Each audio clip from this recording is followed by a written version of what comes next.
गुड़िया और कुकू को स्कूल से सर्दियों की छुट्टियां हो गई थीं। गुड़िया का भाई कुकू और उनकी मम्मा दूसरे जंगल उनकी नानों के पास जा रहे थे। गुड़िया बेटी, मैंने आपकी नानों के लिए बेसन के लड्डू बनाकर डिब्बे में रखे हैं, आप वो डिब्बा उठा लो। लड्डू वाला डिब्बा मैंने अपने बैग में डाल लिया है, अब चले भी? अच्छा जाते हैं, इतनी भी क्या जल्दी है बच्चों, मुझे रसोई की कुंडी तो लगा लेने दो। मम्मा चिड़िया अपनी चीजें समेटती है और दोनों बच्चों को लेकर उड़ती है। गुड़िया और कुकू अपनी मम्मा के आगे उड़ रहे थे। उन्हें अपनी नानों के पास जाने का कुछ ज्यादा ही शौक था। वो बहुत खुश थे। थोड़ी दूर जाकर गुड़िया और कुकू की मम्मा कबूतर चाचा की दुकान पर रुकती है। मम्मा, यहाँ से क्या लेना है? आपकी नानों को जलेबी बहुत पसंद है, हम थोड़ी जलेबी ले जाते हैं, आपकी नानों खुश हो जाएंगी। मम्मा चिड़िया कबूतर चाचा की दुकान से थोड़ी जलेबी लेती है और वो सब फिर से उड़ते हैं। जब वो उड़ते हुए घने जंगल से गुजरते हैं तो एक जगह झाड़ियों से उन्हें गौरी कवि की आवाज़ सुनाई देती है। चिड़िया चिड़िया, मुझे यहाँ से बाहर निकालो, मैं झाड़ियों में फंस गई हूँ, प्लीज मेरी मदद करो। मम्मा चिड़िया और बच्चे वहाँ रुकते हैं।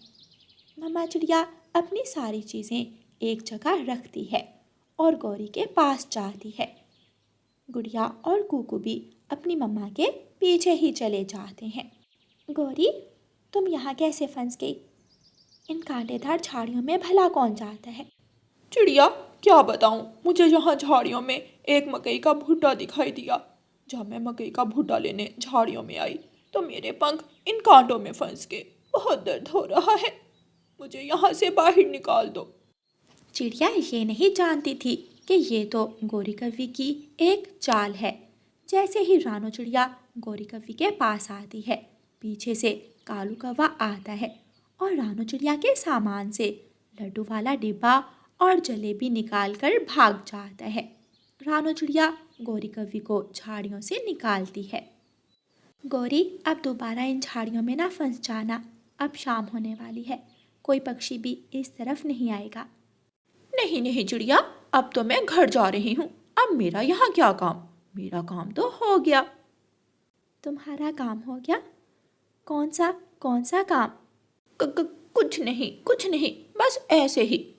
गौरी कवि वहाँ से भाग जाती है। गुड़िया अपना बैग उठाती है और मम्मा चिड़िया अपना सामान और वो सब फिर से उड़ते हैं। उड़ते हुए गुड़िया अपनी मम्मा से कहती है, मम्मा, मुझे ऐसे लग रहा है जैसे मेरा बैग कुछ हल्का हल्का सा है। हाँ, मुझे भी अपना बैग कुछ हल्का हल्का सा महसूस हो रहा है, थोड़ी देर आराम कर लिया ना, इसलिए। कुछ देर बाद वो सब अपनी नानों के घर पहुंच जाते हैं। मम्मा चिड़िया सामान रखती है और गुड़िया भी अपना बैग एक तरफ रख देती है। गुड़िया और कुकू की नानो गुड़िया और कुकू को अपने गले लगाती है। मेरे बच्चे आ गए, मैं अपने बच्चों से बहुत उदास थी। माँ, गुड़िया और कुकू तो बहुत ज़िद कर रहे थे, इसलिए मैं इन्हें 2 दिन के लिए आपके पास ले आई। स्कूल से छुट्टियां हो गई हैं ना, इसलिए। उनकी नानो रसोई में जाती है और चाय बनाती है। मम्मा, लड्डू निकाले, नानों को चाय के साथ लड्डू देते हैं। हाँ, मैं निकालती हूँ। मम्मा चिड़िया बैग खोलती है, लेकिन बैग में लड्डू वाला डिब्बा तो था ही नहीं। अरे गुड़िया बेटी, लड्डू वाला डिब्बा कहाँ गया? क्या आपने बैग में डाल लिया था? मैंने तो खुद डाला था, कहाँ है लड्डू वाला डिब्बा? ऐसा कैसे हो सकता है? रुको, मैं जलेबी देखती हूँ। मम्मा चिड़िया दूसरा बैग खोलती है। दूसरे बैग में जलेबी भी नहीं थी। गुड़िया बेटी, जलेबी भी नहीं है। कुकू गुड़िया, हम लुट के, किसी ने हमें रास्ते में लूट लिया। लेकिन मम्मा, हमें कोई कैसे लूट सकता है? सामान तो मैंने और आपने उठाया हुआ था। हम एक जगह रुके भी तो थे, जहाँ गौरी कवि को झाड़ियों से बाहर निकाला था। मम्मा, जब आप गौरी आंटी को झाड़ियों से बाहर निकाल रही थी तो हमारे सामान के पास कोई था, कोई काले रंग का पक्षी था। बेटा, तो फिर आपने मुझे वहाँ क्यों नहीं बताया? सॉरी मम्मा, मुझे क्या पता था कि कोई हमारा सामान चोरी कर रहा है। नानो चाय ले आती है। रानो बेटी, लड्डू कहाँ है और जलेबी किस बैग में है? माँ क्या बताएं, किसी ने हमें रास्ते में लूट लिया। बेसन के लड्डू भी हमारे सामान से निकाल लिए और जलेबी भी। ये तो बहुत बुरा हुआ, किसी बुरे पक्षी ने खाने की चीज़ें चोरी कर ली। चलो कोई बात नहीं, मैंने अलसी के लड्डू बनाए हुए हैं, हम चाय के साथ अलसी के लड्डू खा लेते हैं। ऐसे वह सब नानो के बनाए हुए अलसी के लड्डू खाते हैं। लेकिन रानो चिड़िया को बहुत गुस्सा था। वो सोच रही थी कि ऐसा कैसे हो सकता है। कवि और कौवा चोरी किए हुए लड्डू और जलेबी लेकर पहाड़ों पर चले जाते हैं। वो दोनों वहाँ बैठकर जलेबी और लड्डू खाने लगते हैं कि वहाँ एक बड़ी चील आ जाती है। काले कौवे और काली कौवी, अपनी शक्ल देखो। क्या तुम्हारी शक्ल है कि तुम लड्डू और जलेबी खाओ? चलो भागो यहाँ से और ये लड्डू और जलेबी मुझे दे दो। चील चाची, हम तो बहुत मुश्किल से ये लड्डू रानो चिड़िया के चुरा कर लाए हैं, हमें भी खाने दो और आप भी खाओ। चील चाची, चोरी करने में भी मेहनत लगती है, हम नहीं देंगे ये लड्डू। काली कौवी, बड़ी लंबी जुबान है तेरी, कैसे नहीं देगी? मैं अभी देखती हूँ तुझे। पास एक लकड़ी पड़ी थी। चील चाची लकड़ी उठा लेती है और दोनों कौवों की पिटाई शुरू करती है। चील मार मार कर दोनों कौवों को उल्लू बना देती है। बड़ी चील लड्डू और जलेबी उठाकर वहाँ से आराम से उड़ जाती है। कालू, बहुत बुरा हुआ हमारे साथ। हमने रानो चिड़िया के साथ इतना बड़ा खेल खेला, उसकी चीज़ें भी चोरी की, लेकिन हमें कुछ भी ना मिला। लड्डू और जलेबी चील चाची छीन कर ले गई। गौरी, मेरे पंख में बहुत दर्द हो रहा है। हाय हाय, मुझसे तो अब उड़ा भी नहीं जा रहा, क्या करूं? कौवों की चोरी का कौवों को कोई फायदा नहीं होता, उल्टा वो चील से मार खाते हैं और ऐसे उन्हें चोरी की सज़ा मिलती है। प्यारे दोस्तों, इस कहानी को लाइक, अपने दोस्तों के साथ शेयर और चैनल को सब्सक्राइब करना बिल्कुल मत भूलना। आपका धन्यवाद। रानो चिड़िया की ऐसी कहानियाँ सुनने के लिए YouTube सर्च बार में रानो चिड़िया की कहानी लिखें या फिर ये बटन दबाकर बोलकर कहें रानो चिड़िया की कहानी।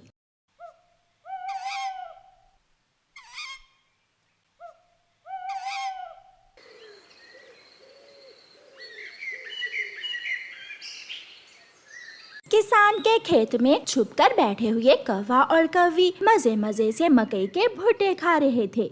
गौरी, किसान पर भी नजर रखना, ऐसा ना हो कि किसान पकड़ ले और हमें पेड़ से उल्टा लटका दे। कालू, चुप कर जा, मेरा मजाक खराब ना करो, किसान अभी नहीं आएगा। कौवे जी भरकर मकई के भुट्टे खाते हैं और जाते समय 2-4 भुट्टे साथ भी ले जाते हैं। कौवी और कौवा जा रहे थे कि कबूतर उनके पास मकई के भुट्टे देकर पीछे आ जाता है। यार कौवे, मैं बहुत भूखा हूँ, एक मकई का भुट्टा मुझे भी दे दो। इससे पहले कालू कौवा कुछ बोलता, उसकी पत्नी गोरी कौवी बोलती है, ये भुट्टे हम बहुत मुश्किल से लाए हैं, चोरी करना आसान काम नहीं है, चल चल भाग यहाँ से, बड़ा आया मकई के भुट्टे खाने वाला। जिस दिन पकड़े गए तो कोई तुम्हारी मदद नहीं करेगा, चोरी का माल खाते हो, तुम ही खाओ, मैं नहीं खाऊंगा चोरी के भुट्टे। कबूतर वहाँ से चला जाता है। गोरी कौवी और कालू कौवा अपने घर पहुँच जाते हैं। मकई के भुट्टे, मम्मा मुझे बहुत पसंद है मकई के भुट्टे, खा ले, मेरा बेटा जी भर कर खाए। गोरी एक मकई का भुट्टा अपने जग्गू बेटे को दे देती है। कालू जी, एक मकई का भुट्टा मैं अपनी माँ के लिए ले जाऊँ, मेरी माँ भी खा लेगी। जो घर में होता है ले जाती हो अपनी माँ के लिए, जाओ ले जाओ। माँ भी तो हमारे लिए लड्डू बना कर लाती हैं, साल में एक बार, और भोजन लेती है सारा साल। गौरी मकई का भुट्टा लेकर अपनी माँ के पास चली जाती है। गोरी बेटी, ध्यान से चोरी किया करो, इंसान बहुत जालिम होता है। तुम्हारे पिताजी को इंसान ने ही बंदूक की गोली से मारा था। माँ, आप चिंता न करें, आपकी बेटी और दामाद कालू जी बहुत समझदार चोर हैं। हम छुप कर खेत में बैठ जाते हैं और किसान की नजर से ओझल ही रहते हैं। फिर गोरी की माँ मकई का भुट्टा आग पर भूनती है। माँ, भुना हुआ मकई का भुट्टा तो बहुत स्वादिष्ट है, इसका स्वाद तो अलग ही है। कल से मैं और कालू भी मकई भून कर ही खाया करेंगे। शाम को जब गोरी कव्वी अपने घर जाती है तो बहुत खुश थी। कालू जी, माँ जी से एक नया तरीका सीख कर आई हूँ मैं। क्या? मुझे भी बताओ। हम कल मकई के भुट्टे आग पर भून कर खाएंगे, फिर देखना कितना मजा आएगा, तुम अपने पंख चाटते रह जाओगे। सुबह हो जाती है। कौवा और कव्वी हर रोज की तरह अपने घर से चोरी करने जाते हैं। सामने चिड़िया बहुत तेजी से उड़ती हुई आ रही थी। कव्वे और कव्वी, नाना उस तरफ न जाना, आज वहाँ किसान ने एक तोते को गोली मारकर जान से ही मार दिया है। वो तोता था, कौवा नहीं था। छोटी चिड़िया, हमारी चिंता न करो, हम अपना काम करना अच्छे से जानते हैं। जिस दिन जान से जाओगे फिर पता चलेगा। कौवा और कव्वी वहाँ से उड़ जाते हैं और किसान के खेत में चले जाते हैं। कौवा और कव्वी किसान के खेत से मकई के भुट्टे तोड़ते हैं और खेत की दूसरी तरफ बैठ जाते हैं। कालू जी, मैं छिलके उतारती हूँ और तुम लकड़ियाँ इकट्ठी करो, आज तो मकई के भुट्टे भून कर ही खाएंगे। जल्दी करो गौरी, ऐसा ना हो कि किसान आ जाए। कौवा और कव्वी आग जलाते हैं और मकई के भुट्टे भूनना शुरू कर देते हैं। मेरे खेत से ये धुआं क्यों निकल रहा है? किसान आग का धुआं दूर से ही देख लेता है और खेत की तरफ भागता है। तो ये काले कौवे हैं जो मेरी मकई चोरी करके मेरे ही खेत में भून कर खाते हैं। किसान बंदूक लेकर आता है और निशाना बनाता है। गोली सीधी जाकर गोरी कव्वी के पंख पर लगती है। कालू, कालू, मुझे बचाओ, मुझे बचाओ। लेकिन कालू कौवा तो उड़कर साथ वाले पेड़ पर बैठ जाता है और गोरी कव्वी अपनी जान से जाती है। शाम के बाद कालू कौवा अकेला ही जंगल की तरफ जाता है। कालू भैया, गोरी कहाँ है? मर गई चिड़िया, गौरी को किसान ने बंदूक की गोली से मार दिया। अगर हमने सुबह तुम्हारी बात मानी होती तो आज मेरी गौरी पत्नी जी जान से ना जाती। कौवे भैया, इसीलिए तो कहते हैं कि लालच बुरी बला है। चिड़िया का छोटा सा बच्चा था। जब बच्चे छोटे हों तो एक माँ को बच्चे को संभालना होता है और घर के कामकाज भी करने होते हैं। चिड़िया का बच्चा बहुत रोए जा रहा था। चुप कर जा मेरे बच्चे, मैंने अभी दाना लेने भी जाना है, चुप कर जा मेरे बच्चे। बहुत मुश्किल से चिड़िया अपने बच्चे को चुप करवाकर अभी घर से निकली ही थी कि बच्चा फिर से उठ जाता है और रोने लगता है। माँ बेचारी फिर से घर में वापस आती है और फिर से उसे अपने गले से लगाकर सुलाने लगती है। एक दिन चिड़िया भोजन की खोज करते करते इंसानों की बस्ती की तरफ निकल जाती है। किसान के घर में जाकर चिड़िया एक पेड़ पर बैठ जाती है। किसान की पत्नी का बेटा रो रहा था। किसान की पत्नी जल्दी से बच्चे के मुंह में निप्पल देती है। बच्चा चुप कर जाता है और किसान की पत्नी फिर से अपने काम में मगन हो जाती है। ये सब देखकर चिड़िया बहुत हैरान होती है और वो किसान की पत्नी के पास जाती है। माँ जी, आपकी तरह मेरा भी एक छोटा सा बच्चा है जो बहुत रोता है। मैं बहुत मुश्किल से दाना लेने आती हूँ। चिड़िया, तुम भी मेरी तरह अपने बच्चे को निप्पल दे दिया करो। ऐसे बच्चा अपनी माँ को अपने पास ही समझता है और चुप कर जाता है। मगर मेरे पास तो ऐसी कोई चीज नहीं है माँ जी। ठीक है, मैं तुम्हें एक नई निप्पल दे देती हूँ, तुम वो ले जाओ, इससे तुम्हारा काम आसान हो जाएगा। फिर किसान की पत्नी चिड़िया को निप्पल दे देती है और चिड़िया खुशी खुशी जंगल वापस चली जाती है। चिड़िया का बच्चा रो रहा था। चिड़िया जैसे ही वो निप्पल अपने छोटे से बच्चे के मुंह में देती है, वो तुरंत चुप कर जाता है और खेलने लगता है। मेरा काम तो बहुत आसान हो गया, अब मुझे कोई चिंता नहीं है, मैं आराम से दाना लेने जा सकूंगी। फिर उस दिन के बाद चिड़िया का जब जी चाहता निश्चिंत होकर दाना लेने चली जाती। चिड़िया चिड़िया, मेरा जग्गू तो मुझे 1 मिनट के लिए भी कहीं जाने नहीं देता, तुम कैसे भोजन लेने आ जाती हो? चिड़िया गोरी कव्वी को निप्पल के बारे में बताती है। जब से मुझे किसान की पत्नी ने वो निप्पल दी है, तब से मुझे कोई चिंता नहीं है। मैं अपने बच्चे के मुंह में वो निप्पल देकर आराम से दाना लेने आ जाती हूँ। गोरी बहुत हैरान होती है। कालू, जैसे भी हो मुझे वो निपल चुरा कर ला कर दो, मैं भी तो देखूं उसमें क्या ऐसा जादू है जो बच्चे को चुप करवा देती है। मैंने अभी चिड़िया को नदी की तरफ जाता हुआ देखा है। मैं अभी चिड़िया के घर जाता हूँ। कालू कौवा तुरंत घर से निकलता है और चिड़िया के घर चला जाता है। कालू कौवा चिड़िया के बच्चे के मुंह से निप्पल निकाल लेता है। बच्चा रोने लगता है मगर कालू जल्दी से वहाँ से भाग जाता है। चिड़िया जब घर आती है तो बच्चा रो रहा था। मेरे बच्चे की निप्पल कहाँ गई? मैं तो अपने बच्चे के मुंह में निप्पल देकर गई थी। चिड़िया परेशान हो जाती है। उधर गौरी कवि ने वो निप्पल अपने जग्गू के मुंह में दे दी थी, जो निप्पल मुंह में लिए आराम से खेल रहा था। ऐसे गौरी बहुत खुश होती है। गौरी कवि तो अब अपने बेटे के मुंह में वो निप्पल देकर सारा दिन आवारा फिरने लगी। गौरी कवि परवाह न करती, ऐसे ही मक्खियों से भरी हुई, कीटाणुओं से भरी हुई निप्पल वो जग्गू के मुंह में देती और सैर सपाटे करने निकल जाती। फिर एक दिन गौरी कवि का बेटा बीमार हो जाता है। गौरी बहुत परेशान हो जाती है। वो अपने बेटे को लेकर बुलबुल के पास जाती है। क्या तुम अपने बेटे को निप्पल देती हो? हाँ बुलबुल, क्या करूं? ऐसे तो मेरा जग्गू बहुत रोता है और मुझे बहुत तंग करता है। इसलिए तो तुम्हारा बेटा बीमार हो गया है, क्योंकि तुम सफाई का ख्याल नहीं रखती हो। गंदी और कीटाणु वाली निप्पल तुम ऐसे ही अपने बेटे के मुंह में दे देती हो। फिर गौरी को समझ आती है कि उसने ये सब बहुत बुरा किया। वो अपने बेटे की दवा लेती है और घर आ जाती है। दूसरे दिन जब चिड़िया गौरी कवि के घर के पास से गुजरती है तो वही निप्पल गौरी के घर की छत पर पड़ी थी। चिड़िया ये देखकर गौरी के पास जाती है। गौरी, मेरे बच्चे की निप्पल तुम्हारे घर की छत पर कैसे आई?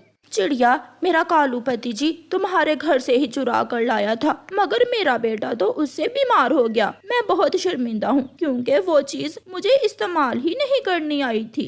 गौरी, एक तो चोरी करना बुरी बात है और दूसरा, जब भी कोई चीज इस्तेमाल करो उसे अच्छे से धो लो ताकि कीटाणु साफ हो जाए।